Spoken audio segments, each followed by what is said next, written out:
Comment on respecte les droits culturels de ces personnes quand leur territoire disparaît?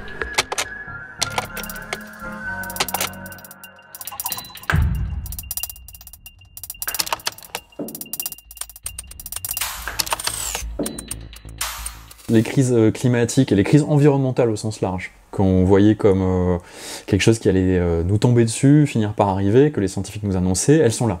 Elles ont commencé pardon, à agir. Et à la marge, elles vont et elles provoquent déjà des transformations, des disparitions de territoires autour de nous, des effets sur les territoires autour de nous, les écosystèmes autour de nous, qui ont des conséquences sur notre patrimoine culturel. De manière directe, c'est-à-dire on peut avoir des phénomènes de crise environnementale du type retrait-gonflement argile. Ça, c'est quand il y a une grosse sécheresse, des sols argileux, ça fait bouger les sous-sols et ça abîme les fondations de bâtiments patrimoniaux comme des églises par exemple. Des effets directs comme la montée des eaux, alors ça c'est plus lent, mais l'érosion côtière, on imagine bien que ça va venir abîmer le patrimoine. Ça peut être des effets de crise qu'on connaît bien, de type inondation, tempête, on a pu avoir des sites UNESCO inondés par exemple. Où, voilà, donc, typiquement on a des effets d'impact direct. Et puis, moi ce que j'aime bien analyser aussi, c'est les impacts plus indirects par la transformation du climat et des écosystèmes autour de nous, en nous rappelant que notre patrimoine culturel, il est souvent très connecté à notre patrimoine naturel, et que donc quand notre patrimoine naturel bouge autour de nous, ça vient faire bouger des questions culturelles. Je le formule souvent pour rigoler d'une manière simple, c'est quoi une fête de la cerise quand il n'y a plus de cerises, quoi? C'est quoi la fête des vendanges quand les vendanges ont lieu 3 ou 4 mois avant la date de la fête des vendanges? Ça raconte bien un endroit de déconnexion, une perte culturelle, d'un patrimoine culturel lié à la perte d'un patrimoine naturel. On pourrait parler de liens encore plus puissants entre culture et nature. Par exemple, le bison en Amérique, et le lien entre la disparition du bison et la disparition des Indiens d'Amérique, qui est très connecté, très articulé, parce que les deux cultures étaient extrêmement intriquées. Voilà, donc perte patrimoine naturel lié au changement et aux transformations qu'on fait subir aux écosystèmes ont d'énormes conséquences sur notre patrimoine culturel.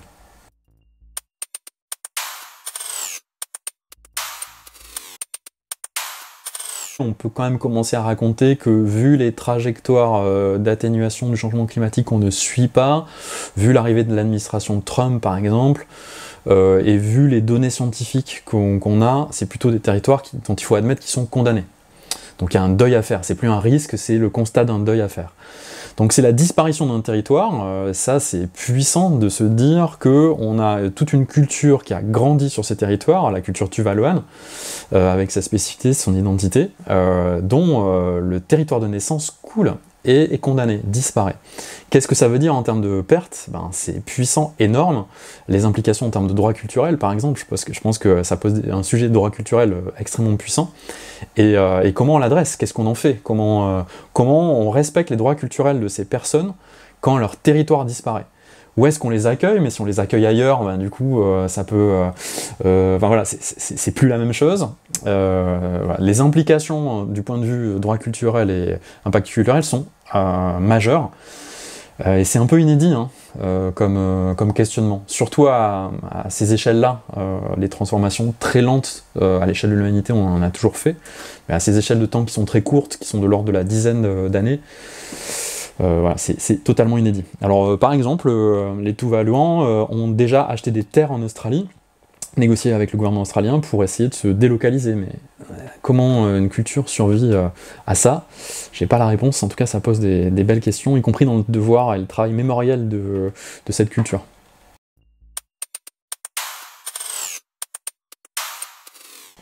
La France est, comme ailleurs, touchée par le changement climatique. On a un réchauffement de 2,3 degrés moyen, je crois, si je dis pas de bêtises déjà, puisque on est une zone terrestre, on se projette à un minimum de 4 à la fin du siècle, donc des gros changements de nos écosystèmes.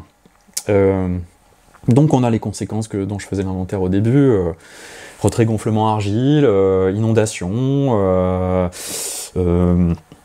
tempêtes plus sévères, érosion côtière, on a tout ça, quoi, toutes ces joyeusetés.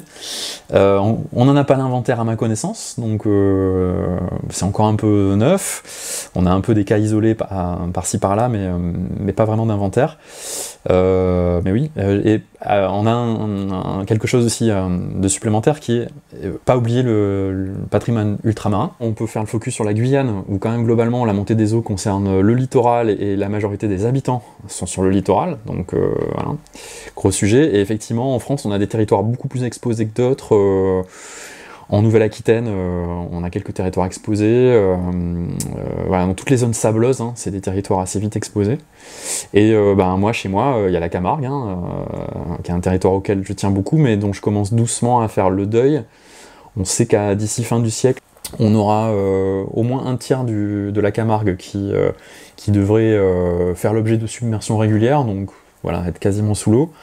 Et si on reste sur des trajectoires un peu pourries en termes de réchauffement climatique, à un horizon de 2200-2300, c'est plutôt les 2 tiers de la Camargue dont il faudra se dire qu'elles seront sous l'eau. Ça a d'immenses implications d'un point de vue culturel. J'aime bien dire aussi que cette histoire de montée des eaux, elle a un atout, c'est qu'elle est plus lente. C'est pas un truc soudain, on a le temps de s'y préparer, c'est un processus extrêmement lent. Donc si on le met en travail ensemble, on peut aussi trouver des réponses satisfaisantes et accompagner cette évolution, cette transformation. On peut bien vivre ce deuil, je crois, si on s'y met tous. Pour l'instant, on est dans une logique de déni de beaucoup d'acteurs du territoire. Et c'est dommage parce que c'est un territoire hyper puissant d'un point de vue culturel, parce que ça vient mélanger des acteurs de la biodiversité, c'est un territoire extraordinairement riche en termes de réserves de biosphère, des riziculteurs, viticulteurs, éleveurs de taureaux, très différents en termes de régime d'attention, de sensibilité à la biodiversité, mais en même temps très attachés à ce territoire, et qui font partie intégralement de la culture de ce territoire, hein. La Camargue sans les taureaux et le riz, ça paraîtrait quand même un peu bizarre, hein. L'humain a quand même façonné ce territoire comme ça.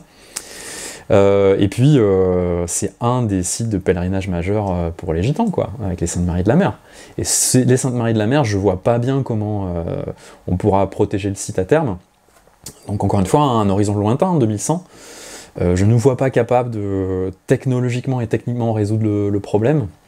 Donc c'est comment on accompagne ça, quoi, comment on accompagne cette disparition. Alors là, auprès d'une population qui est assez loin des sujets de transition écologique, mais que peut-être on pourrait embarquer comme ça, quoi, on en raconter cette histoire de tiens, là on a un territoire commun qui est en train de disparaître.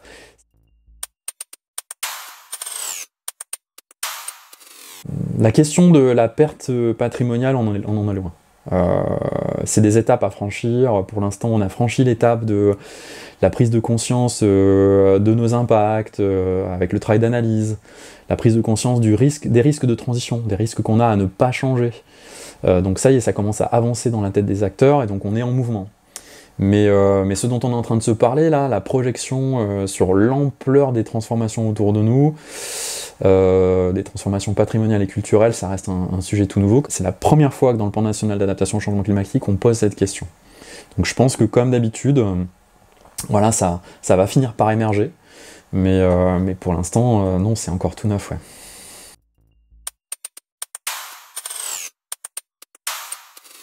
La question de la conservation d'un patrimoine un peu condamné, ou en tout cas à risque, elle pose la question de la conservation, et ça c'est pas une question nouvelle.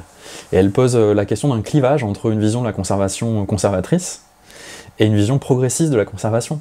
Est-ce que la conservation consiste à accompagner un objet, un lieu vers de nouvelles destinations, ou est-ce que ça consiste à le figer dans le temps?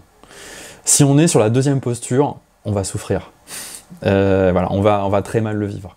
Si on est capable de penser la conservation dans l'accompagnement vers autre chose, y compris vers la perte, hein, mais du coup vers le souvenir, la mémoire, le travail de collectage, alors ça peut être passionnant, on peut mieux le vivre, et on peut en faire quelque chose d'intéressant pour l'ensemble de notre société. Donc ça nous renvoie à ce que veut dire conservation. Comment on voit la transition, quoi? Est-ce qu'on la voit comme quelque chose d'éminemment technologique, où on fuit sur Mars et dans le métaverse, ou est-ce qu'on rattrape le sujet sous l'angle culturel? Et il me semble que c'est plus intéressant d'imaginer à Tuvalu un travail de collectage, de mémoire, de photos, de peinture, de son, que de vouloir recréer un monde factice dans un espace dont en plus on sait qu'il est énergivore et qui peut contribuer au problème.